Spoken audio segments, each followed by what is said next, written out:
Hey guys, and welcome back to the Tutorial Millennial channel.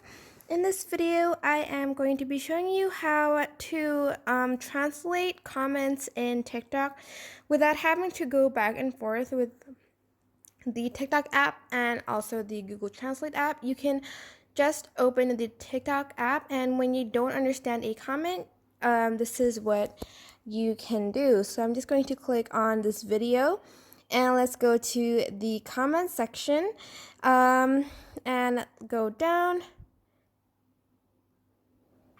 As you can see, there are this Russian language that I don't understand, so I'm just going to press on it and just click translate, and I'm just going to do that for a few. So as you can see, that translates to hi.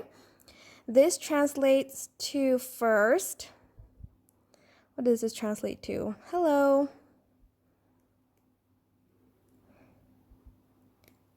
And that's it. It is that easy to translate in TikTok. Okay, that is it for this tutorial. I hope it was helpful. Don't forget to like, comment, share, and also subscribe to this channel if you haven't done that. If you have any questions, just leave it in the comment section down below, and I will try my best to answer them all. Thank you so much for watching. Bye!